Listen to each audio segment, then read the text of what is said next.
Hi students, welcome to the channel Physics with Kiran Kumar. Last class lo mano velocity of a wave, velocity of a transverse wave in a string గురించి discuss చేసాము. అయితే దాని మీద కొన్ని problems చేయాల్సి ఉంది. నిజానికి కొన్ని సిచ్యువేషన్స్ చూసాము, దాని మీద కొన్ని ప్రాబ్లమ్స్ చేయాల్సి ఉంది. ఒక ప్రాబ్లం చాలా ఇంపార్టెంట్ అని చెప్పాను. ఆ ప్రాబ్లం చేయడానికి మీకు ఇంటిగ్రేషన్ అంటే ఏంటో తెలియాలన్న. సో డిఫరెన్షియేషన్ ఇంటిగ్రేషన్ మీద ఒక వీడియో చేస్తే బాగుంటుందని చెప్పి ఆ టాపిక్ అక్కడికి ఆపి డిఫరెన్షియేషన్ అండ్ ఇంటిగ్రేషన్ సంబంధించిన వీడియో చేద్దామని ఈ వీడియో స్టార్ట్ చేశాము. సో ఇది ఫస్ట్ ఇయర్లోకి వచ్చే పిల్లలకు కూడా ఉపయోగపడుతుంది ఇది. ఎందుకంటే డిఫరెన్షియేషన్ ఇంటిగ్రేషన్ మ్యాథమెటిక్స్లో ఎక్కడో చివరిలో ఉంటుంది, అది రావడానికి టైం పడుతుంది. కానీ ఈలోపు మనకి ఫిజిక్స్లో డిఫరెన్షియేషన్ ఇంటిగ్రేషన్ వాడేస్తూ ఉంటాం. అది అర్థం కావడం కోసం జస్ట్ బేసిక్స్ వరకు చెప్పడానికి డిఫరెన్షియేషన్ అంటే ఏంటి, ఇంటిగ్రేషన్ అంటే ఏంటి, డిఫరెంట్ ఫార్ములాస్ అవి ఎక్కడెక్కడ ఉపయోగపడతాయి ఫిజిక్స్లో అనేదానికి ఈ వీడియో చేయడానికి స్టార్ట్ చేసామా. ఈ వీడియో అయిపోయిన తర్వాత మళ్ళీ మనం velocity of a transverse wave in string దాంట్లో ప్రాబ్లమ్స్ చేద్దాం. అదొక చిన్న వీడియోనే ఉంటుంది, 5-6 ప్రాబ్లమ్స్ చేసి నెక్స్ట్ టాపిక్కి వెళ్ళిపోదాం. సో ఈ వీడియోలో నేను డిఫరెన్షియేషన్ అండ్ ఇంటిగ్రేషన్ గురించి చెప్తాను. ఇంటిగ్రేషన్ కూడా తెలిస్తేనే ఫిజిక్స్లో మనం ముందుకు వెళ్ళగలుగుతాం, అందుకని చెప్పి ఈ వీడియో చేస్తున్నాను. సరే, ఇప్పుడు నేను వీడియో స్టార్ట్ చేస్తున్నామా. చూడండి, సపోజ్ ఒక ఫంక్షన్ ఉంది మ్యాథమెటిక్స్లో. ఒక ఫంక్షన్ ఇచ్చారు. Function y is a function of X అని చెప్పి నేను రాస్తున్నాను. y is a function of X అని చెప్పి నేను రాస్తున్నాను. దీని ఎలా, ఈ ఫంక్షన్ ఎలా, y is a function of x అంటే y x మీద డిపెండ్ అయ్యింది. ఈ ఫంక్షన్ నేను రాస్తున్నా y equal to 1/x² minus 4 అని చెప్పి ఒక ఫంక్షన్ రాశా. ఇలా ఒక ఫంక్షన్ ఇచ్చాడమ్మా, y equal to 1/x² minus 4. ఇలా ఒక ఫంక్షన్ ఇచ్చాడు, రైట్. అయితే ఈ ఫంక్షన్కి x ఈక్వల్ టు 1 దగ్గర వాల్యూ ఎంత నాకు కావాలి. x ఈక్వల్ టు 1 దగ్గర వాల్యూ ఎంతో కావాలి. ఏం చేస్తా, x బదులు 1 పెడతా ఈక్వేషన్లో. అప్పుడు y ఈక్వల్ టు ఏమవుతుంది, 1/1² మైనస్ 4 అంటే 1/1 మైనస్ 4 అంటే -1/3 అంతే కదా. 1 - 4 -3 అవుతుంది. దేర్ఫోర్ -1/3 వచ్చింది ఆన్సర్ మనకి. ఏది, x ఈక్వల్ టు 1 పెడితే మనకు ఆన్సర్ ఏమొచ్చింది, -1/3. x ఈక్వల్ టు 1 పెడితే మనకు ఆన్సర్ ఏమొచ్చిందమ్మా, -1/3. నెక్స్ట్ x ఈక్వల్ టు 3 పెడదాం. ఇదే ఈక్వేషన్లో x ఈక్వల్ టు 3 పెడదాం. సో x ఈక్వల్ టు 3 పెడితే ఏమవుతుంది, y ఈక్వల్ టు 1/3² మైనస్ 4 అంటే y ఈక్వల్ టు 1/9 - 4 అంటే 1/5. x ఈక్వల్ టు 1 పెడితే y ఈక్వల్ టు -1/3 వచ్చింది. అదే x ఈక్వల్ టు 3 పెడితే y ఈక్వల్ టు 1/5 వచ్చింది, రైట్. సో ఇదే ఈక్వేషన్లో x ఈక్వల్ టు 4 పెడతా. x ఈక్వల్ టు 4 కాదు, 2 పెడతా. x ఈక్వల్ టు 2 పెడుతున్నా. అప్పుడు ఈ ఫంక్షన్ ఏమవుతుందో చూడండి, y ఈక్వల్ టు 1/2² మైనస్ 4 అంటే 1/4 - 4 అంటే 1/0. 1/0 వాల్యూ ఎంత, కెనాట్ బి డిఫైన్డ్. 1/0 వాల్యూ ఎంతమ్మా, కెనాట్ బి డిఫైన్డ్. చూడండి, x ఈక్వల్ టు 1 పెడితే -1/3 వచ్చింది. x ఈక్వల్ టు 3 పెడితే 1/5 వచ్చింది. బట్ x ఈక్వల్ టు, ఈ రెండింటి మధ్యలో ఒక నెంబర్ తీసుకున్న x ఈక్వల్ టు 2 అని, ఈ రెండింటి మధ్యలో ఒక నెంబర్ తీసుకున్న x ఈక్వల్ టు 2 అని. కెనాట్ బి డిఫైన్డ్ ఎందుకు వచ్చింది? 1కి వాల్యూ ఉంది, 3కి ఒక వాల్యూ వచ్చింది, బట్ 2 పెడితే 1 ఈక్వల్ టు, సరే కెనాట్ బి డిఫైన్డ్ ఎందుకు వచ్చింది? సరే 1.1 పెడదాం. x ఈక్వల్ టు 1.1 పెడదాం, అప్పుడు కూడా ఈ వాల్యూ రాదు. లేదా 2.9 పెడదాం, లేదా x ఈక్వల్ టు 1.9 పెట్టండి. ఈ ఈక్వేషన్లో x ఈక్వల్ టు 1.9 పెట్టండి, లేదా x ఈక్వల్ టు 2.1 పెట్టండి. x equal to 1.9, x equal to 2.1 ఒకసారి పెట్టండి, ఏదో ఒక వాల్యూ వస్తుంది మీకు. ఇలా అయితే రాదు కదా. ఈ వాల్యూ ఎక్కడ వస్తుంది, x ఈక్వల్ టు 2 దగ్గరే వస్తుంది. 2కి జస్ట్ ఇటువైపు 2 వాల్యూస్ తీసుకున్నా, అప్పుడు కూడా ఏదో ఒక వాల్యూ వస్తుంది. ఓకే అమ్మా, మరి ఎందుకు ఆ ప్రాబ్లం ఎందుకు వస్తుంది ఇక్కడ? మ్యాథమెటిక్స్లో చిన్న లిమిటేషన్ అది. ఓకే, మ్యాథమెటిక్స్లో 1/0 వాల్యూ డిఫైన్ చేయలేకపోయారు. ఓకే, సో అదొక చిన్న limitation. Okay, x equal to 1.9కి ఒక వాల్యూ వచ్చింది, x ఈక్వల్ టు 2.1 కూడా ఒక వాల్యూ వస్తుంది. ఈ రెండింటికి చాలా దగ్గరగా ఉండే 2కి ఎందుకు రావట్లే వాల్యూ? ఓకే, అది మ్యాథమెటిక్స్ క్యాల్కులేషన్లో ఉండే ఒక చిన్న లిమిటేషన్. ఓకే, ఆ లిమిటేషన్ మరి కెనాట్ బి డిఫైన్డ్ అని రాకూడదు కదమ్మా, ఎంతో కొంత వాల్యూ రావాలి. ఓకే, ఆ లిమిటేషన్ పోగొట్టడానికే మనం ఫర్ ఎగ్జాంపుల్ ఇటువంటి కండిషన్ ఏదైనా వచ్చిందనుకోండి, ఇటువంటి ఇప్పుడు నేను తీసుకున్న ఎగ్జాంపుల్ ఏదైనా వచ్చిందనుకోండి, అప్పుడు మనం ఏం రాస్తాం? యాక్చువల్గా x ఈక్వల్ టు 2 కాదు, x ఈక్వల్ టు 2కి దగ్గరగా ఉండే ఒక వాల్యూ ఏదన్నా ఉంటే, x ఈక్వల్ టు 2కి ఏదో ఒక వాల్యూ రావాలి, కానీ కెనాట్ బి డిఫైన్డ్ వస్తుంది. మరి ఆ లిమిటేషన్ మనం ఓవర్కమ్ చేయాలి కదమ్మా. ఓవర్కమ్ చేయడానికే మనం x ఈక్వల్ టు 2 కాదు, x ఈక్వల్ టు 2కి దగ్గరలో ఏదో ఒక వాల్యూ ఉంది. ఫర్ ఎగ్జాంపుల్ 1.99 అవ్వచ్చు, 1.999 అవ్వచ్చు, లేదా 2.1 అవ్వచ్చు, లేదా 2.01 అవ్వచ్చు, 2.0001 అది పెడితే కెనాట్ బి డిఫైన్డ్ రాదు, ఏదో పెద్ద వాల్యూ వస్తుంది. ఓకేనా? రైట్. సో అటువంటి ప్రాబ్లమ్ ఓవర్కమ్ చేయడానికే లిమిట్ అనే కాన్సెప్ట్ వచ్చింది. సో దీనికి మనం ఎలా రాస్తాం? Limit x tends to 2, limit x tends to 2 y equal to 1/x² - 4 value ఎంతో క్యాల్కులేట్ చేయండి అని చెప్పి మ్యాథమెటిక్స్లో క్వశ్చన్స్ ఉంటాయి. అంటే ఇలాంటి ఈ ఫంక్షన్ వచ్చినప్పుడు x కనుక 2కి దగ్గరగా వెళ్తుంటే, x కనుక 2కి దగ్గరగా వెళ్తుంటే వాల్యూ ఎంత వస్తుంది? అక్కడి నుంచి పుట్టుకొచ్చిందే లిమిట్స్ అమ్మా. Limit x tends to 2, x tends to 2, x 2కి దగ్గరగా వెళ్తుంటే దాని మీనింగ్ అది. x 2కి దగ్గరగా వెళ్తుంటే y వాల్యూ ఏమవుతుంది? అది లిమిట్. ఈ లిమిట్స్ నుంచి వచ్చిందే డిఫరెన్సియేషన్ కూడా. ఓకే, డిఫరెన్సియేషన్ డెఫినేషన్ నేను చెప్పను కానీ చెప్తున్నా. డిఫరెన్సియేషన్ డెఫినేషన్లో లేదా డిఫరెన్సియేషన్ ఫార్ములాలో లిమిట్ అనే పదం మనం వాడుతాం. డిఫరెన్సియేషన్ ఫార్ములాలో లిమిట్ అనే పదం వాడుతాం. అందుకని చెప్పి అసలు లిమిట్ అనేది ఎందుకు వచ్చింది అనే చెప్పడానికి కోసం ఒక చిన్న ఎగ్జాంపుల్ తీసుకొని చెప్పాము. ఓకే, సరే ఇప్పుడు డిఫరెన్సియేషన్ టాపిక్ వద్దాం. ఓకే, డిఫరెన్సియేషన్ టాపిక్ వద్దాం. దానికోసం ఒక చిన్న ఎగ్జాంపుల్ తీసుకుంటున్నా. ఆ ఎగ్జాంపుల్ ఏంటంటే, నేను ఒక ఐరన్ బార్ తీసుకున్నా. ఓకే, ఇలా ఒక ఐరన్ బార్ తీసుకున్నా. ఈ ఐరన్ బార్ని ఇక్కడ నేను హీట్ చేస్తున్నా. ఓకే, ఏదో మంట పెట్టి హీట్ చేస్తున్నా, క్యాండిల్లో పెట్టే, కానీ యాక్చువల్గా ఏం చేస్తున్నా, ఇక్కడ ఐరన్ బార్ని హీట్ చేస్తున్నా. రైట్, ఈ ఐరన్ బార్ని ఒక ఎండ్లో హీట్ చేస్తున్నా కాబట్టి ఇటువైపు టెంపరేచర్ ఎక్కువ ఉంటుంది, ఇటువైపుకి వచ్చేటప్పుడు టెంపరేచర్ తగ్గుతుంది. సో ఇటువైపు టెంపరేచర్ ఎక్కువ ఉంటుంది, ఇటువైపు టెంపరేచర్ తక్కువ ఉంటుంది. సో x ఈక్వల్ టు 0 దగ్గర టెంపరేచర్ తక్కువ ఉంటుంది. x ఈక్వల్ టు 0 దగ్గర టెంపరేచర్ తక్కువ ఉంటుంది. ఈ ఎండ్ దగ్గర x ఈక్వల్ టు x అనుకుందాం, x equal to some x. Okay, అంటే దీని లెంగ్త్ x అనుకుందాం. x ఈక్వల్ టు x దగ్గర టెంపరేచర్ బాగా ఎక్కువ ఉంటుంది.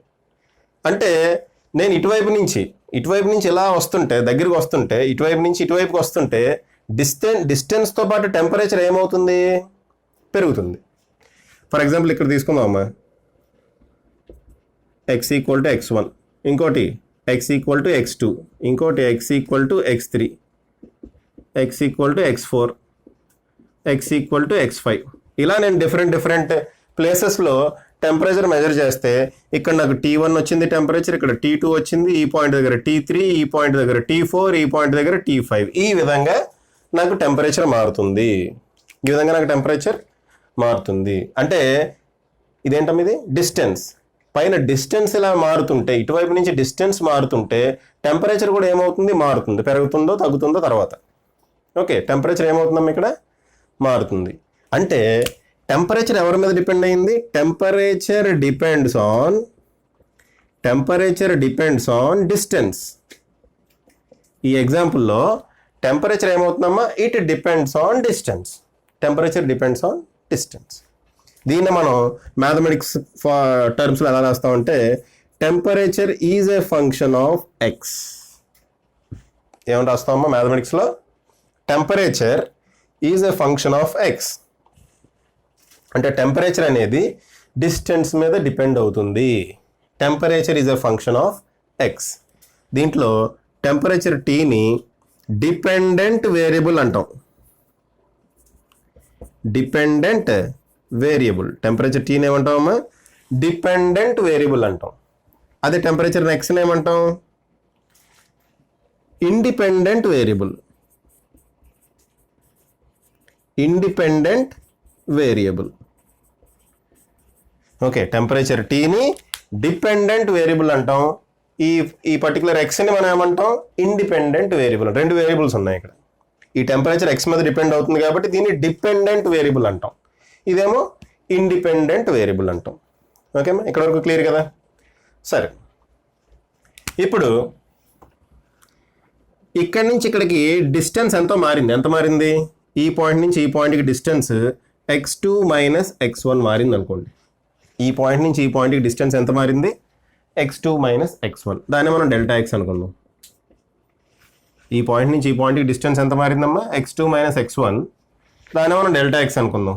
టెంపరేచర్లో కూడా మార్పు ఉంది కదా, T2 మైనస్ T1. దీన్ని ఏమనుకుంటాం మనం? డెల్టా టీ అనుకుందాం. ఇక్కడ T2 ఉంది, ఇక్కడ T1 ఉంది. సో ఎంత మారింది అంటే T2 మైనస్ T1. టెంపరేచర్ ఎంత మారిందని చెప్తున్నాం? Delta t. ఇప్పుడు delta t by delta x, దీన్ని ఏమంటామంటే rate of change of temperature, rate of change of temperature with respect to distance X.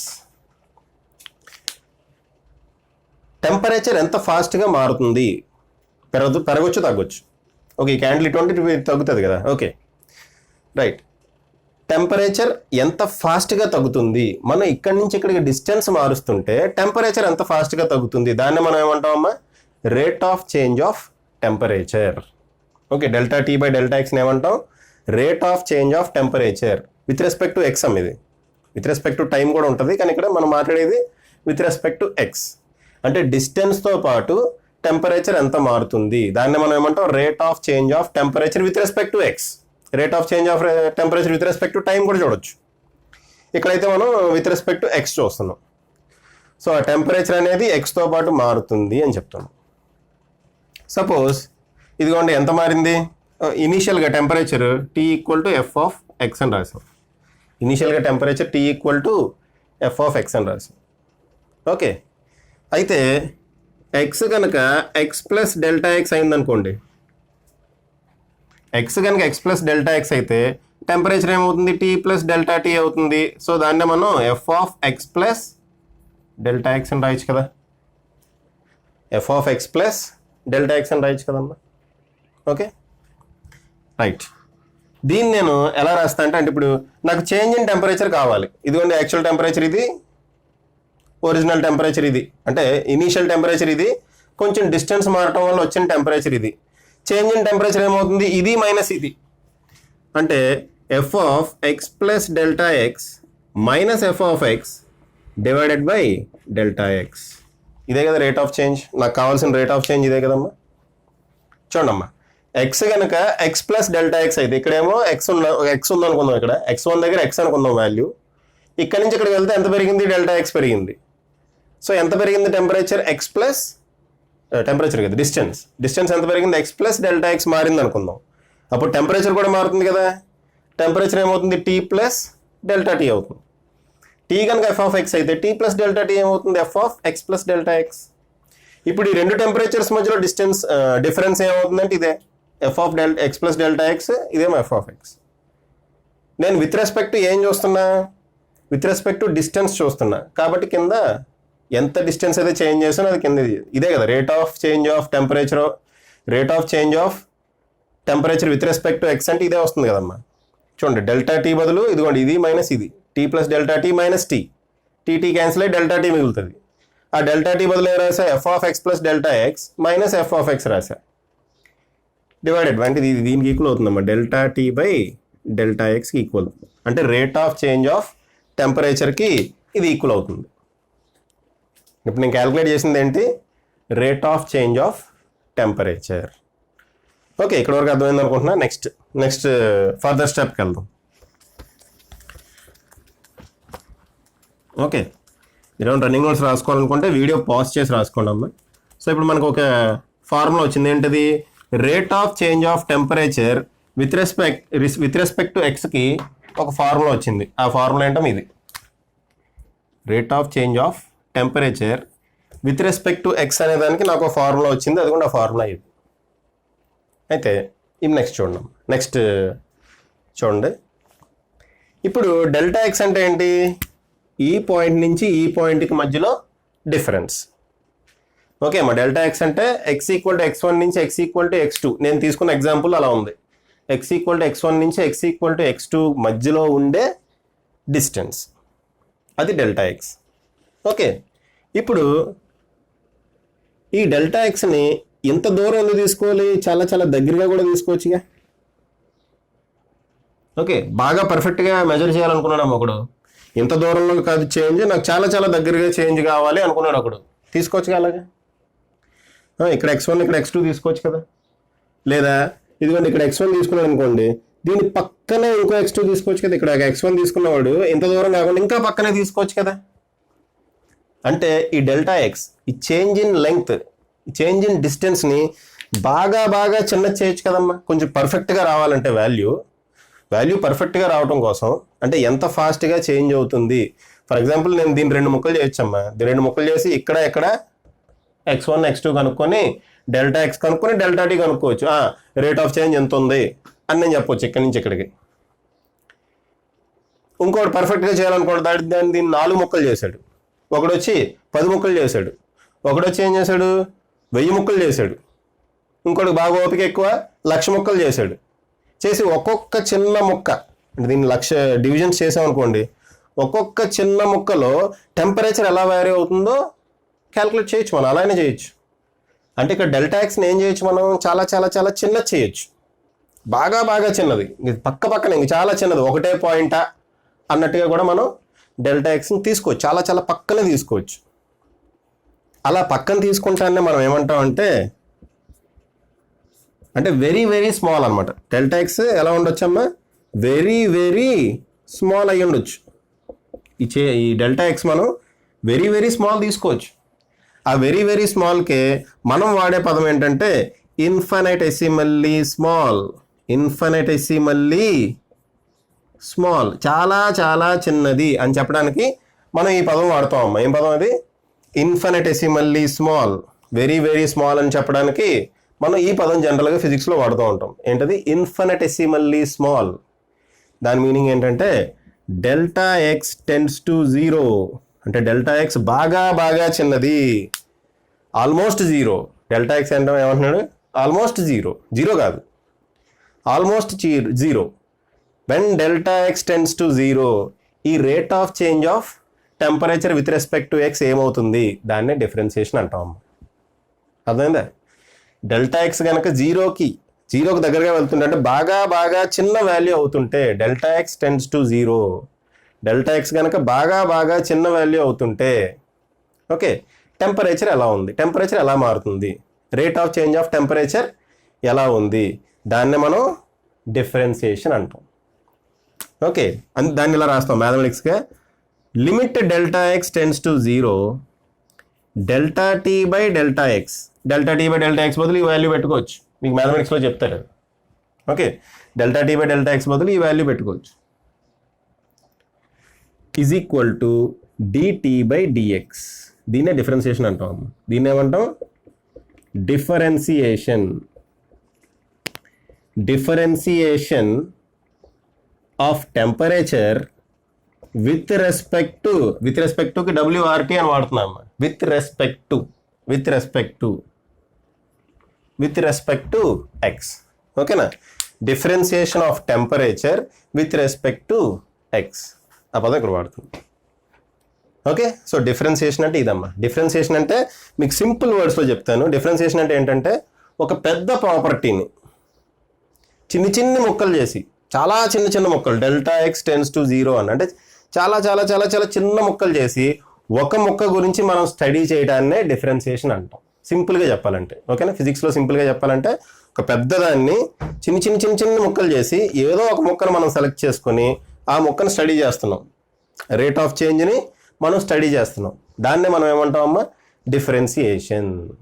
దాన్నే మనం డిఫరెన్సియేషన్ అంటాం. మరి ఇంటిగ్రేషన్ అంటే ఏంటి? ఇక్కడ ఇంటిగ్రేషన్ అంటే ఏంటో కూడా చెప్పేస్తాం. ఇంటిగ్రేషన్ అంటే ఇటువంటి చిన్న చిన్న ముక్కలన్నిటిని ఇలా కలిపామనుకోండి, ఇలాంటి చిన్న చిన్న ముక్కలు బోళ్ళని ఉంటాయి, ఆ ముక్కలన్నిటిని మనం కలిపామనుకోండి, దాన్నే ఇంటిగ్రేషన్ అంటాం. అంటే ఇంటిగ్రేషన్ అంటే సమ్ అనమాట, కలపటం. డిఫరెన్షియేషన్, డిఫరెన్షియేట్ అంటే ఏంటి? వేరు చేసి చూడటం. డిఫరెన్షియేట్ అంటే మీనింగ్ ఏంటమ్మా? వేరు చేసి చూడటం. అది ఇంటిగ్రేషన్ అంటే ఏంటి? ఇంటిగ్రేట్ చేయటం. ఇంటిగ్రేట్ అంటే మీనింగ్ ఏంటి? కలపటం. సో చిన్న చిన్న ముక్కల్ని కలిపి చదివితే దాన్ని ఇంటిగ్రేషన్ అంటాం. ఓకే, ఒక పెద్ద ముక్కని చిన్న చిన్న ముక్కలు చేస్తే దాన్ని డిఫరెన్సియేషన్ అంటాం.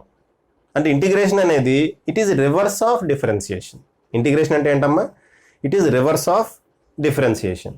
చూడండి, d/dx దాన్ని differentiation with respect to X అంటాం. ఒకవేళ d/dt ఉందనుకోండి, టైం ఉందనుకోండి, differentiation with respect to time. Okay, d/dv ఉందనుకోండి, differentiation with respect to velocity. అలా కింద ఏదో ఉందో విత్ రెస్పెక్ట్ టు దాంతో డిఫరెన్షియేట్ చేస్తున్నట్టు మనం చెప్తాం అనమాట. Okay, right. అయితే ఇంటిగ్రేషన్ అంటే ఏంటమ్మా? That is the reverse process of differentiation. Integration అంటే కలిపి చదవటం, డిఫరెన్సియేషన్ అంటే వేరు చేసి చదవటం. ఇంటిగ్రేషన్కి సింబల్ ఇది. దీన్ని మనం ఇంటిగ్రల్ అంటాం. ఫార్ములా ఉంటుంది. ఓకే, ఈ సింబల్ ఎస్ కాదమ్మా, ఇది ఇంటిగ్రేషన్, ఇంటిగ్రల్. దీన్ని ఏమంటాం? ఈ సింబల్ని ఏమంటాం? ఇంటిగ్రల్ అంటాం. సో డిఫరెన్షియేషన్ అంటే ఏంటి, ఇంటిగ్రేషన్ అంటే ఏంటో మీకు క్లియర్గా అర్థమై ఉంటుంది. ఒకవేళ అర్థం కాకపోతే ఇలా గుర్తుపెట్టుకోండి, అర్థం అవ్వకపోతే ఇలా గుర్తుపెట్టుకోండి. డిఫరెన్షియేషన్ అంటే చిన్ని చిన్ని ముక్కలు చేసి ఒక చిన్న ముక్కను తీసుకొని చదవటం. ఇంటిగ్రేషన్ అంటే చిన్న ముక్కలు అన్నింటిని కలిపి పెద్దగా చదువుకుంటాం. ఓకేనా? ఇంటిగ్రేషన్ అనేది it is a reverse process of differentiation. Okay, right. అయితే మనం డిఫరెన్సియేషన్లో కొన్ని ఇంపార్టెంట్ ఫార్ములాస్ ఉన్నాయమ్మా, అవి నేర్చుకుందాం.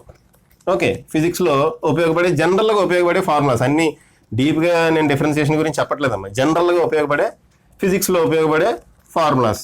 ఏం ఫార్ములాస్ మీరు గుర్తుపెట్టుకోవాలి అనేది నేను ఇక్కడ వన్ బై వన్ చెప్తాను. ఆ ఫార్ములా మీద ఒక ఫార్ములా చెప్పటం, ఆ ఫార్ములా మీద ఒక ప్రాబ్లం చేయటం. ఓకేనా? ఇది యాక్చువల్గా నేను చేస్తాను. ఇంకోటి డిఫరెన్సియేషన్ జామెట్రికల్ రిప్రజెంటేషన్ కూడా చూద్దాం అమ్మా. జామెట్రికల్ లాస్ట్లో చూద్దాం, లేదంటే లాస్ట్లో మీకు అర్థమయ్యే విధంగా జామెట్రికల్ రిప్రజెంటేషన్ చూద్దాం. ప్రస్తుతానికి మనం ఫార్ములాస్ చూద్దాం. Okay, what are the formulas? Different formulas ఏంటి? ఓకే, ఫస్ట్ ఫార్ములా చూడండి. Suppose y equal to f of x. Y అనేది x it is a function of x అనుకుందాం. ఓకే, ఇప్పుడు మనం నేనేం చేస్తున్నా అంటే అమ్మా, differentiation of y with respect to x చూస్తే ఈ వీడియో మొత్తం దాని గురించే మాట్లాడతా. ఏంటిది? Differentiation of y with respect to x. ఈ వీడియో మొత్తం అదే మాట్లాడతా. Okay, right. ఇప్పుడు for example y equal to some constant, ఏదో కాన్స్టెంట్ ఉంది. దీని డిఫరెన్సియేషన్ ఏమవుతుంది? డిఫరెన్సియేషన్ అంటే ఏంటమ్మా? dy/dx. అంటే d/dx of y equal to ఏంటి? సమ్ కాన్స్టెంట్, ఏదో కాన్స్టెంట్, అది ఈజ్ ఈక్వల్ టు 0. ఒక కాన్స్టెంట్ని డిఫరెన్షియేట్ చేస్తే 0 వస్తుంది. చూడమ్మా, ఇందాక ఎగ్జాంపుల్లో అన్ని చోట్ల టెంపరేచర్ ఒకటే అనుకోండి, అన్ని చోట్ల టెంపరేచర్ ఒకటే. సో డిస్టెన్స్ మారినంత మాత్రం టెంపరేచర్ మారదుగా అనుకుందాం. ఇందాక నేను చెప్పిన టెంపరేచర్ ఎగ్జాంపుల్లో అన్ని చోట్ల అన్ని పాయింట్ల దగ్గర టెంపరేచర్ సేమ్ అనుకుందాం. అప్పుడు డిస్టెన్స్ మారినంత మాత్రాన టెంపరేచర్ చేంజ్ అవుతుందిగా. చేంజ్ ఇన్ టెంపరేచర్ ఏమవుతుంది? 0. అదే ఇది టెంపరేచర్ కాన్స్టెంట్. అక్కడ టెంపరేచర్ కాన్స్టెంట్గా ఉంటే డిఫరెన్సియేషన్ ఏమవుతుంది? 0. అంతే కదా, ఇందాక చెప్పుకున్న ఎగ్జాంపుల్ మీరు అప్లై చేసి చూస్తే డిఫరెన్సియేషన్ ఏమొస్తుంది? 0. సో ఫస్ట్ ఫార్ములా అది. సో dy/dx, y కనుక కాన్స్టెంట్ అయితే డిఫరెన్సియేషన్ ఏమవుతుంది? 0. సెకండ్ ఫార్ములా చూద్దాం. y equal to some x power n అనుకుందాం. n అనేది some integer. y equal to x power n అనుకుందాం. ఇప్పుడు దీని డిఫరెన్సియేషన్ ఏమవుతుంది? dy/dx ఏమవుతుంది? ఈ ఫార్ములాస్ గుర్తుపెట్టుకోవాలమ్మా. dy/dx ఏమవుతుందంటే n into x power n minus 1. ఎలా వచ్చింది అనేది సెకండరీ. మనం ఓన్లీ ఫార్ములాస్ గుర్తుపెట్టుకుంటాం. ఎలా వచ్చింది అనేది మనం చూడమమ్మా. ఓకే, ఓన్లీ ఫార్ములాస్ గుర్తుపెట్టుకుంటున్నాం. దీనికి సంబంధించి ఒక క్వశ్చన్ కూడా చేద్దాం. ఒక ఫార్ములా రాసుకునేది వెరీ వెరీ ఇంపార్టెంట్ అమ్మా, ఎక్కువగా ఉపయోగపడే ఫార్ములా ఇది. ఓకే, దీనికి సంబంధించి ఒక క్వశ్చన్ కూడా చేద్దాం. ఏంటి ఆ క్వశ్చన్ చూడండి. Suppose y equal to 1/√x ఇలా ఉందమ్మా. y ఈక్వల్ టు 1/√x ఉంది. 1/√x అంటే ఎలా రాసుకోవచ్చు? 1/x⁻½ అంతే కదా. 1/x⁻½ ఎలా రాసుకోవచ్చు? x⁻−½ 1/x⁻½ ఎలా రాసుకోవచ్చమ్మా? x⁻−½ okay. అప్పుడు dy/dx ఏమవుతుంది? డిఫరెన్షియేషన్ ఆఫ్ y ఏమవుతుంది? dy/dx d/dx of x⁻½ x⁻−½ sorry x⁻−½ ఇది పైకి వస్తే -½ అవుతుంది కదమ్మా. సో n బదులు ఏముంది ఇక్కడ? -½ ఉంది. ఫార్ములా ఏంటి? n ఇంటూ x⁻n−1 అదే వేద్దాం. -½ n అంటే -½ ఇంటూ x⁻n−1 అంటే -½ ఏమొస్తుంది చూడండి. dy/dx ఆఫ్ ఓకే -½ అలాగే రాయండి. dy/dx ఈక్వల్ టు -½ అలాగే రాయండి. x⁻−½ -1 -½ ఏమవుతుంది? -3/2 అవుతుంది. x⁻−3/2 అంతే కదమ్మా. -½ -1 ఏమవుతుంది? x⁻−3/2 okay. సో ఆన్సర్ ఏమవుతుంది? -1/2 ఇలా రాసుకోవచ్చు. x⁻−3/2 కిందకు వస్తే x⁻3/2 అవుతుంది. దీన్ని ఇంకో విధంగా కూడా రాయొచ్చు. -1/2 √x³ అని రాయొచ్చు అమ్మా అంతే కదా. √x అంటే x⁻1/2 √x³ అంటే x⁻3/2 √x⁻5 అంటే x⁻5/2 అవి గుర్తుపెట్టుకోవాలి మీరు. సో ఆన్సర్ ఏమొచ్చిందమ్మా? -1/2 √x³ ఓకే. సరే నెక్స్ట్ ఫార్ములా ఫటాఫట్ నెక్స్ట్ ఫార్ములాకి వెళ్ళిపోదాం. ఓకే అమ్మా చాలా ఫాస్ట్గా వెళ్తున్నాను, మీరు ఫాస్ట్గా రాసుకోండి ఎందుకంటే ఇక్కడ ఈ ఫార్ములాస్ మనకి ఇంపార్టెంట్. d/dx ఆఫ్ x⁻n ఏమవుతుంది? n into x⁻n−1 very very important, మనకి ఫిజిక్స్లో రెగ్యులర్గా ఉపయోగపడే ఫార్ములా అది. Okay next for example y equal to some a into x⁻n అనుకుందాం. అంటే సమ్ కాన్స్టెంట్ ఇంటూ x⁻n ఉంది అనుకుందాం. సమ్ కాన్స్టెంట్ ఇంటూ x⁻n ఉంటే dy/dx ఏమవుతుంది? ఏమవుతుందంటే ఏం లేదు, a ఇంటూ x⁻nకి డిఫరెన్షియేషన్ ఏంటి? ఏని అలాగే వదిలేయాలమ్మా, ఏని అలాగే వదిలేయాలి. x⁻nకి డిఫరెన్షియేషన్ ఏంటి? n ఇంటూ x⁻n−1 అంతే. n into x⁻n−1 finish. ఒక ప్రాబ్లం చేద్దామా? y ఈక్వల్ టు √10x అనుకుందాం. √10xని ఎలా రాసుకుంటా? √10 ఇంటూ √x రాసుకోవచ్చు కదా. √10 ఇంటూ √x ఓకే. ఇది కాన్స్టెంట్, √10 అనేది కాన్స్టెంట్. దీన్ని √10 ఇంటూ x⁻1/2 అని రాసుకోవచ్చు కదా. ఇప్పుడు dy/dx ఏమవుతుందమ్మా? dy/dx equal to √10 x⁻1/2 బదులు ఇంటూ 1/2 x⁻1/2 -1 అంతేనా. n ఇంటూ x⁻n−1 అంటే 1/2 అంటే x⁻1/2 -1 ఏమవుతుంది? ఇది √10 ఇంటూ 1/2 x⁻½ -1 అవుతుంది. x⁻−½ వచ్చిందంటే 1/x⁻½ అవుతుంది అంతే కదా.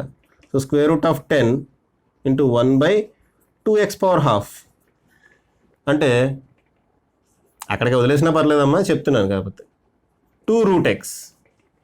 దీన్ని సింప్లిఫై చేసి ఎలా రాసుకోవచ్చు? √10 దీన్ని సింప్లిఫై చేసి ఎలా రాయొచ్చమ్మా? 1/2 √10/x అంతే. 1/2 √10/x ఓకేనా. ఇది థర్డ్ ఫార్ములా. ఓకే ఏంటి x⁻n దాని నుంచే వచ్చిందమ్మా. ఏ కాన్స్టెంట్ అంతే ఏం బయట పెడతాం, మిగిలిందంతా యాజ్ ఇట్ ఈజ్ ఇందాక ఎలా చేసామో అలాగే. ఓకేనా. Next problem, next formula. ఫాస్ట్గా వెళ్తుందమ్మా, టైం లేదు, ఇంకా ఆల్రెడీ ½ అన్ అవర్ అయింది. ఇంకా వీడియో ఎంతవరకు వెళ్తుందో చూడాలి. ఇంక ఇంటిగ్రేషన్ గురించి కూడా చెప్పుకోవాలి, అవసరమైతే ఇంటిగ్రేషన్కి సెపరేట్ వీడియో చేద్దాం. ఓకే సో నెక్స్ట్ ఏంటి? ఇంకో formula y equal to u plus v where u and v are functions of x. y equal to u plus v అయితే ఇక్కడ uv కూడా they are functions of x అయితే dy/dx ఏమవుతుంది అంటే du by dx plus dv by dx, అంతే, finish. Very very simple. Next formula అమ్మ ఇది. y equal to u plus v. ఇక్కడ యూ అండ్ వి అనేవి they are functions of x. U and v అనేవి ఏంటమ్మా, they are functions of x. అయితే కనుక dy by dx ఏమవుతుంది, du by dx plus dv by dx. Okay, ఒక problem చేద్దాం, దీని మీద కూడా చేద్దాం. చూడండి, y ఈక్వల్ టు, కనపడుతుందా, ఇంకా అయిపోయింది ఏంటి, okay, y equal to 2x plus 1/√x అనుకుందాం.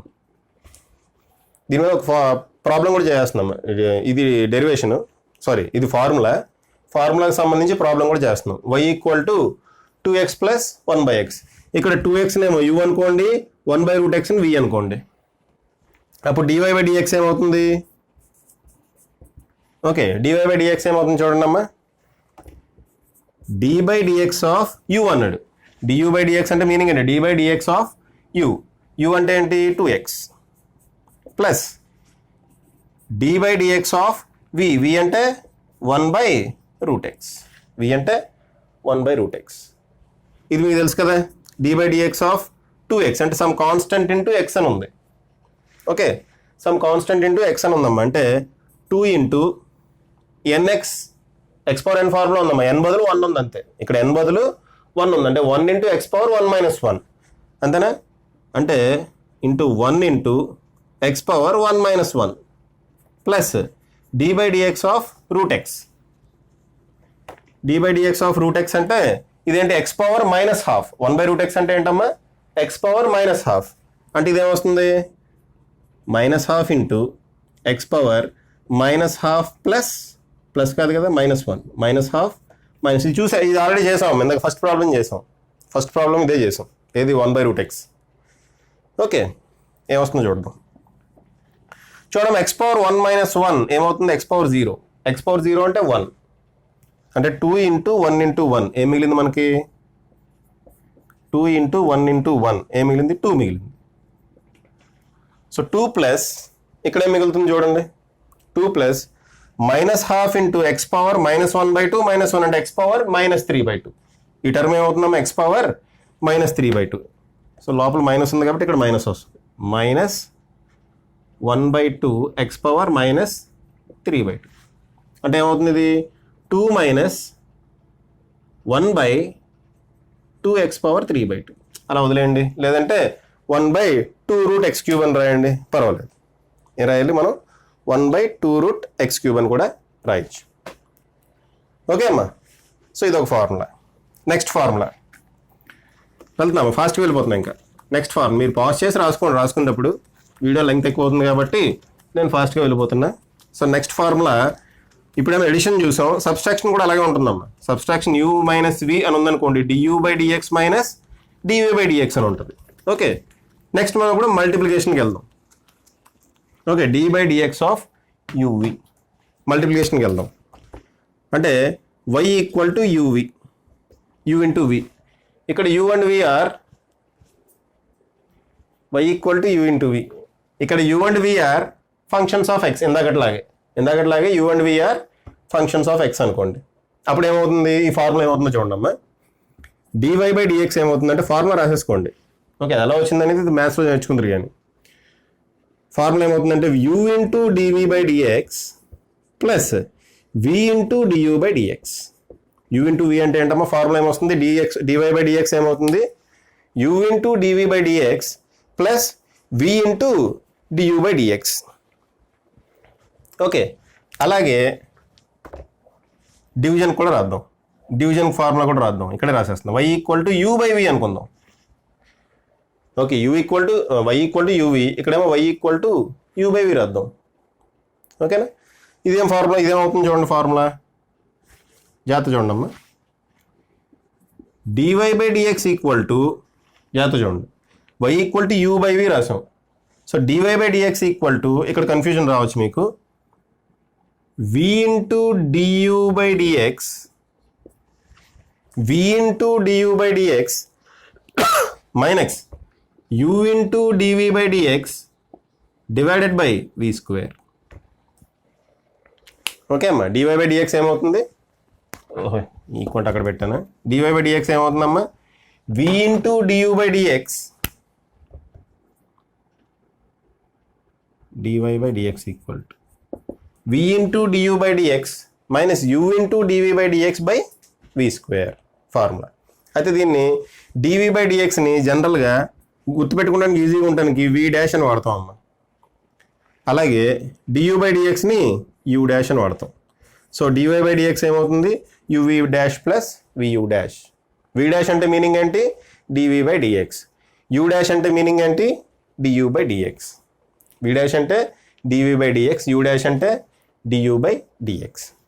నెక్స్ట్ అలాగే dy by dx దీని పరిస్థితి కూడా చూద్దాం. ఇదేమో మల్టిప్లికేషన్, ఇది డివిజన్. దీని పరిస్థితి కూడా చూద్దాం.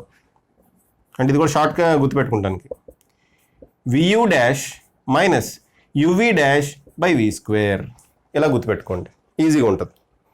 ఓకే, ఇవి కూడా చాలా రెగ్యులర్గా ఉపయోగపడే ఫార్ములాస్ అమ్మ. ఇప్పుడు నేను చెప్పేవన్నీ చాలా రెగ్యులర్గా మనకి ఫిజిక్స్లో ఉపయోగపడే formulas. So y equal to uv అంటే u into dv by dx plus v into du by dx. ఈ dv బై dxని v డాష్ అన్నాను, du బై dxని u డాష్ అన్నా. అలాగే డివిజన్ దగ్గరికి వెళ్తే u బై v అయితే కనుక ఇదిగో ఇలా రాసుకోవాలి formula, v into du by dx minus u into dv by dx plus v square. du by dx బదులు u డాష్ పెట్టా, dv బై dx బదులు v డాష్ పెట్టా. సో మన ఫార్ములా చదవడానికి ఈజీగా ఉండడం కోసం ఇలా రాసాం. Okay, so dy by dx అంటే uv dash plus vu dash. అలాగే dy బై dx అంటే vu dash minus uv dash divided by v square. ఈ ఫార్ములాస్ మనం పక్కాగా గుర్తుపెట్టుకోవాలి. ఓకే, నెక్స్ట్ ఈ ఫార్ములాస్ మీద ప్రాబ్లమ్స్ కూడా చేద్దాం. అయితే కొన్ని ఐడెంటిటీస్ అండ్ కొన్ని ట్రిగ్నోమెట్రిక్ ఫంక్షన్స్, లాగరిథం ఫంక్షన్స్ కూడా ఫార్ములాస్ రాసుకొని అప్పుడు ఈ రెండు ఫార్ములాస్ మీద మనం ప్రాబ్లమ్స్ చేద్దాం. ఓకే అమ్మ, ఫస్ట్ ఈ రెండు ఫార్ములాస్ నోట్ చేసుకోండి. నోట్ చేసుకున్న తర్వాత ఇప్పుడు నేను చెప్పబోయే ఫార్ములాస్ వన్ బై వన్ మీరు పాజ్ చేసుకొని రాసుకోండి. ఫస్ట్ ట్రిగ్నోమెట్రిక్ ఫంక్షన్స్ ఫార్ములాస్ చెప్తాను. Suppose y equal to sin x అయింది అనుకోండి, dy by dx cos x అవుతుంది.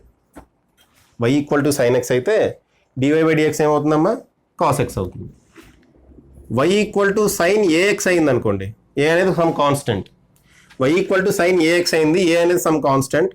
అప్పుడు dy బై dx ఏమవుతుందంటే ఏ ఇంటూ కాస్ ఏఎక్స్, అంతే, a into cos a x. Okay, a బయటకు వస్తుంది అనమాట. అదే y equal to cos x అయింది అనుకోండి, y ఈక్వల్ టు కాస్ ఎక్స్ అయితే dy by dx equal to minus sine x. dy by dx equal to minus sine x. అదే y equal to cos a x అయింది అనుకోండి, రాసేసుకోండి అమ్మా, dy by dx equal to minus a sine x. dy by dx equal to minus a sine X. So అలా ఏ లోపల ఏ కనుకుంటే ఏ బయటకు వస్తుందమ్మా. ప్రతిసారి రాయను నేను, అన్నిటికి కూడా అలాగే ఉంటుంది. ఓకే, నెక్స్ట్ ఇంకెన్ని ఫార్ములాస్ ఉన్నాయి, అయిపోతున్నాయి అమ్మ. y equal to tan x ఉందనుకోండి, dy by dx equal to secant square x. dy by dx equal to secant square x అవుతుంది. Next y equal to cot x ఉందనుకోండి, dy by dx equal to minus cosecant square x. dy by dx equal to minus cosecant square x. Next y equal to secant x ఉందనుకోండి, dy by dx equal to secant x tan x. dy by dx equal to ఏమవుతుంది secant x tan x. అదే y equal to cosecant x ఉందనుకోండి, dy by dx ఏమవుతుంది minus cosecant x cot x. Minus cosecant x into cot x. Okay, ఇవి trigonometric functions అన్న. Next y equal to e power x ఉందనుకోండి, dy by dx కూడా e power ఎక్సే అవుతుంది. y equal to e power x అయితే dy by dx కూడా e power ఎక్సే అవుతుంది. Next y equal to log X ఉందనుకోండి, dy బై dx ఏమవుతుందంటే 1/x అవుతుంది. y equal to log x ఉంటే dy బై dx ఏమవుతుంది 1/x. అదే y equal to a power x ఉందనుకోండి, y equal to a power x ఉంటే dy by dx equal to, ఇది మళ్ళీ విడిగా రాస్తా. ఓకే, ఇక్కడ వరకు పాజ్ చేసి రాసుకోండి, ఆ ఫార్ములా అక్కడ పట్టట్లేదు, అందుకని ఇక్కడ రాస్తున్నా. y equal to a power x కనుక ఉంటే dy by dx equal to y equal to a power x ఉంటే dy by dx equal to a power x log a base e. So ఇవి మీకు రెగ్యులర్గా వచ్చే ఫార్ములాస్. ఆ formulas అన్నీ మీరు బట్టి పట్టాలి. ఓకే, ఆ ఫార్ములాస్ అన్నీ మీరు బట్టి పట్టాలి. మ్యాథ్స్లో అయినా అంతే పరిస్థితి. ఓకే అమ్మ. సో ఒకసారి పాజ్ చేసుకొని ఈ ఫార్ములాస్ అన్నీ రాసి ఆ ఫార్ములాస్ అన్నీ బట్టి వేయండి అమ్మ. ఓకేనా? సరే, నేను చెరిపేస్తున్నాను. చెరిపేసి నెక్స్ట్ ఒక చైన్ రూల్ అని ఒకటి ఉంది, లేదంటే దీని మీద ఒక ప్రాబ్లం చేద్దామా? ఒక ప్రాబ్లం చేద్దామమ్మా. ఇందాక యూవీ ఫార్ములాస్ చెప్పుకున్నాం కదా, యూవీ ఫార్ములాస్ చెప్పుకున్నాం. ఈ ఫార్ములాస్ అన్నీ మీరు బట్టి వేయాలి. బట్టి వేసిన తర్వాత ఈ ప్రాబ్లం ఎలా చేయాలో చూడొచ్చు. పాజ్ చేసి ఒక 10 నిమిషాలు చదవండి ఈ ఫార్ములాస్. ఓకే, పాజ్ చేసి ఒక 10 నిమిషాలు చదివి ఇప్పుడు చేయబోయే ప్రాబ్లమ్స్ చూడండి ఎలా ఉంటాయో. ఓకే, సరే, ఫస్ట్ ప్రాబ్లం మల్టిప్లికేషన్ దాని మీద బేస్ చేసుకొని చేద్దాం అమ్మా. Okay, suppose y equal to X square sine X అని ఇచ్చాడు. y equal to X square sine X అని ఇచ్చాడు. నేను ఎక్స్ స్క్వేర్ని యూ అనుకుంటా, సైన్ ఎక్స్ని వి అనుకుంటా. y equal to X square sine X అని ఇచ్చాడు. నేను ఎక్స్ స్క్వేర్ని యూ అనుకుంటా, సైన్ ఎక్స్ని వి అనుకుంటా. అంటే ఇది యూ ఇంటూ వి ఫార్ములా ఉంది. యూ ఇంటూ వి ఫార్ములా అంటే ఏంటి? యువి డాష్ ప్లస్ ఫార్ములా ఏంటి? UV dash plus v u dash. V dash అంటే dv by dx, u dash అంటే డియూ బై డిఎక్స్. అదే ఫార్ములా ఇక్కడ అప్లై చేస్తుంది. సో డివై బై డిఎక్స్ ఏమవుతుంది? సారీ, ఇది డివై బై డిఎక్స్ అమ్మ. సో డివై బై డిఎక్స్ ఏమవుతుంది? యువి డాష్, యూ అంటే ఎక్స్ స్క్వేర్ అలాగే రాసేద్దాం. వి డాష్ అంటే d by dx of sin x. Okay, plus v అంటే సైన్ ఎక్స్, వి అంటే సైన్ ఎక్స్. యూ డాష్ అంటే d by dx of x square. U dash అంటే d by dx of x square. Next ఏం చేద్దాం? X square d by dx of sin x అంటే cos x, plus sin x అలాగే రాయండి. D by dx of x square అంటే 2x. చూడమ్మా, formulas మీరు apply చేసుకోగలగాలి. ఎక్స్ పవర్ ఎన్ ఫార్ములా ఉంది, అది అంటే 2 into x power 2 minus 1 2x వస్తుంది. సో ఫైనల్గా ఏమైంది? X square cos x plus 2x sign X. ఇది మన డివై బై డిఎక్స్. ఈ formula y equal to X square sine X కనుక అయితే డివై బై డిఎక్స్ ఏమవుతుంది? X square cos x plus 2x sign X. మరి దీని మీద నెంబర్ ఆఫ్ ప్రాబ్లమ్స్ మీరు ప్రాక్టీస్ చేస్తూ ఉంటేనే మీకు ఇది అలవాటు అవుతుంది. అప్పుడే మీరు ఫస్ట్ ఇయర్ ఫిజిక్స్ కానీ సెకండ్ ఇయర్ ఫిజిక్స్లో కానీ డిఫరెన్షియేషన్, ఇంటిగ్రేషన్ అప్లై చేసి డెరివేషన్స్ చేయగలుగుతారు, ప్రాబ్లమ్స్ చేయగలుగుతారు జేఈఈ మెయిన్స్ నీట్లోని. లేదంటే కష్టం. ఓకేనా? సో ఇవి జాగ్రత్తగా చేసుకోండి. నెక్స్ట్ ఇంకో ప్రాబ్లం చేద్దాం. ఇంకో ప్రాబ్లం ఫస్ట్ ఇప్పుడు y equal to u v form చేసాం కదా, ఇప్పుడు యూ బై వి ఫామ్ చేద్దాం. ఓకే అమ్మ, మీరు పాజ్ చేసి రాసుకోండి అమ్మా. నేను ఫాస్ట్గా వెళ్తున్నాను, పాజ్ చేసి రాసుకోండి. ఇప్పటికే 43 మినిట్స్ అయింది వీడియో, కానీ చెప్పుకోవాల్సింది ఇంకా చాలా ఉంది. రైట్, ఇప్పుడు ఎగ్జాంపుల్ చూడండి. y equal to log x బేసి డివైడెడ్ బై ఎక్స్ స్క్వేర్. ఇలా ఇద్దాం. అంటే ఇది యూ బై వి ఫార్ములా ఉంది. ఇదేమో యూ, ఇదేమో v. So y equal to u by v అయితే dy by dx equal to ఏమవుతుంది? Dy by dx equal to v u dash minus u v dash divided by v square. ఇందాకే చూసాం formula.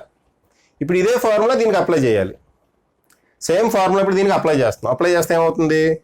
y equal to log x base e, y equal to log, sorry first v u dash రాయాలి కదమ్మా. DY by dx కదా మనం calculate చేసేది, DY by dx కదా మనం calculate చేసేది. వి బదులు ఏం రాయాలి? వి అంటే x square. So x square into u dash అంటే d by dx of log x base e, అంతే కదా. మైనస్ యూ అంటే ఏంటి? Log x base e into v dash అంటే డి బై డిఎక్స్ ఆఫ్, మా డాష్ అంటే ఏంటి? వి డాష్ అంటే డిఫరెన్షియేట్ చేస్తున్నాం అని, d by dx of x square whole divided by ఏం రావాలి? వి స్క్వేర్ రావాలి. వి స్క్వేర్ అంటే ఇది ఎక్స్ స్క్వేర్ హోల్ స్క్వేర్. ఏమొస్తుంది చూడండి, ఎక్స్ స్క్వేర్కి ఎక్స్ స్క్వేరే రాస్తాం. D by dx of log x అంటే 1/x ఇందా చూసాం, మైనస్ లాగ్ ఎక్స్నే అలాగే రాస్తాం, లాగ్ ఎక్స్ బేసి అలాగే రాద్దాం. D by dx of x square అంటే 2x. Divided by x square whole square అంటే x power 4. X square whole square అంటే ఏంటమ్మా ఎక్స్ పవర్ 4. ఇదిగోండి ఇది క్యాన్సిల్ అయిపోయింది. మనకి ఏం మిగిలింది ఇది క్యాన్సిల్ అయింది అంటే ఈ స్క్వేర్ ఒకటి ఉంది అది కట్ అయిపోయింది. కట్ అయితే X minus 2x log x బేసి by X power 4. So UV formula అయిపోయింది. ఇంకా యూ బై వి ఫార్ములా కూడా ఒక ప్రాబ్లం చేసాం. మీరైతే నెంబర్ ఆఫ్ ప్రాబ్లమ్స్ కంటిన్యూస్గా చేస్తూ ఉండాలి. అప్పుడు మాత్రమే మీకు ఇది అర్థమవుతుంది. ఓకే, ఫాస్ట్గా చేయగలుగుతారు. నెక్స్ట్ ఇది చూడండి అమ్మా. యాక్చువల్గా ఇది చైన్ రూల్ అని ఒక చైన్ రూల్ ఉంది. సరే ఇక్కడికి వీడియో ఆపి చైన్ రూల్ ఇంకా చాలా ఉన్నాయమ్మా. చైన్ రూల్ ఒకటి, మ్యాక్సిమా అండ్ మినిమా అంటే ఏంటి, ఇంటిగ్రేషన్ అంటే ఏంటి, ఇవి కూడా చెప్పుకోవాలి. సరే చైన్ రూల్ చెప్పేస్తాను. ఇదే దీంట్లో చైన్ రూల్ చెప్పి దాని మీద ప్రాబ్లం కూడా చేద్దాం. అయితే చైన్ రూల్కి ఉపయోగించేటప్పుడు ఫస్ట్ మీకు అర్థం కాదు కాబట్టి చైన్ రూల్ చెప్తున్నాను. అయితే చైన్ రూల్ లేకుండా కూడా డైరెక్ట్గా చేయొచ్చు, అది కూడా చెప్తాను next. Okay, first chain rule అంటే ఏంటో చూడండి అమ్మా. డివై బై డిఎక్స్ని నేను dy by dt into dt by dx అని రాయచ్చా? డివై బై డిఎక్స్ని dy by dt into dt by dx అని రాయచ్చమ్మా? రాయచ్చు. ఎందుకంటే డిటి క్యాన్సిల్ అయ్యి మళ్ళీ డివై బై డిఎక్సే వస్తుంది కదా. మరి ఈ రూల్ నేను ఎందుకు ఉపయోగించాను అంటే ఒక ఎగ్జాంపుల్ చూస్తే కానీ మనకు అర్థం కాదు. ఓకే, డివై బై డిఎక్స్ నేను ఏం రాశాను, dy by dt into dt by dx. దీన్నే మనం చైన్ రూల్ అంటాం. ఈ చైన్ రూల్ ఎందుకు ఉపయోగిస్తున్నాం అనేది ఒక ఎగ్జాంపుల్ ఇప్పుడు తీసుకొని చెప్తాము. నేను ఒక ఎగ్జాంపుల్ తీసుకొని చెప్తా. చూడండి ఏంటది, dy by dx equal to dy by dt into dt by dx. Suppose y equal to a x plus b whole cube అని ఇచ్చాడు అనుకున్నాం. ఓకే అమ్మా, y equal to a x plus b whole cube అని ఇచ్చాడు. దీనికి నేను డిఫరెన్షియేషన్ చేయాలి. Okay, దీన్ని నేను డిఫరెన్షియేషన్ చేయాలంటే ఇప్పుడు దాకా చూసిన ఫార్ములాస్ నాకు ఎలా చేయాలో అర్థం కావట్లేదు. అందుకే నేను ఏం చేస్తాను, put a x plus b whole cube a x plus b equal to t అంట. ఏఎక్స్ ప్లస్ బి బదులు టీ పెట్టమంట. అప్పుడు ఏమవుతుంది, y equal to t cube అవుతుంది కదా. అయితే టీ క్యూబ్ ఫార్ములా ఎలా రాయాలో తెలుసు. ఓకే, టీ క్యూబ్కి ఫార్ములా ఎలా రాయాలో తెలుసు కాబట్టి నేను ఏం చేస్తున్నప్పుడు డివై బై డిటీ క్యాలిక్యులేట్ చేస్తున్నా. డివై బై డిటీ క్యాలిక్యులేట్ చేస్తున్నామా, డిఎక్స్ కాదు. నాకు కావాల్సింది డివై బై డిఎక్సే, బట్ నాకు ఇప్పుడు y equal to t cube అని వచ్చింది కాబట్టి డివై బై డిటీ క్యాలిక్యులేట్ చేస్తా. అప్పుడు డివై బై డిటీ క్యాలిక్యులేట్ చేస్తే n into t power n minus 1 అలా రాసుకోవచ్చు కదమ్మా. దీన్ని n into t power n minus 1 ఆ విధంగా రాసుకోవచ్చు కదా. సో ఇప్పుడు నేను దీన్ని టీ క్యూబ్ని 3 ఇంటూ టీ పవర్ 3 మైనస్ 1 అని రాస్తున్నా. అంటే ఏమొచ్చింది నాకు 3t స్క్వేర్. ఏమొచ్చిందమ్మా నాకు 3t స్క్వేర్. టీ అంటే ఏంటి, ఏఎక్స్ ప్లస్ బి. టీ అంటే ఏంటి, ఏఎక్స్ ప్లస్ బి. అది అక్కడ సబ్స్టిట్యూట్ చేస్తే 3 into AX plus b whole square. Dy by dt వచ్చింది. ఇంకా నేను డిటీ బై డిఎక్స్ క్యాలిక్యులేట్ చేస్తాను అనుకోండి, ఇది వచ్చేస్తుంది కదా. ఇంకా డిటీ బై డిఎక్స్ క్యాలిక్యులేట్ చేస్తే ఆ రెండు మల్టిప్లై చేస్తే ఇది వచ్చేస్తుంది, అంతేనా. సో ఇప్పుడు నేను డిటీ బై డిఎక్స్ క్యాలిక్యులేట్ చేస్తున్నా. డిటీ బై డిఎక్స్ అంటే d by dx of t అంటే ఏంటమ్మా, a x plus b. A x plus b. T value ఏంటి, టీ అంటే ఏంటి, ఏఎక్స్ ప్లస్ బి.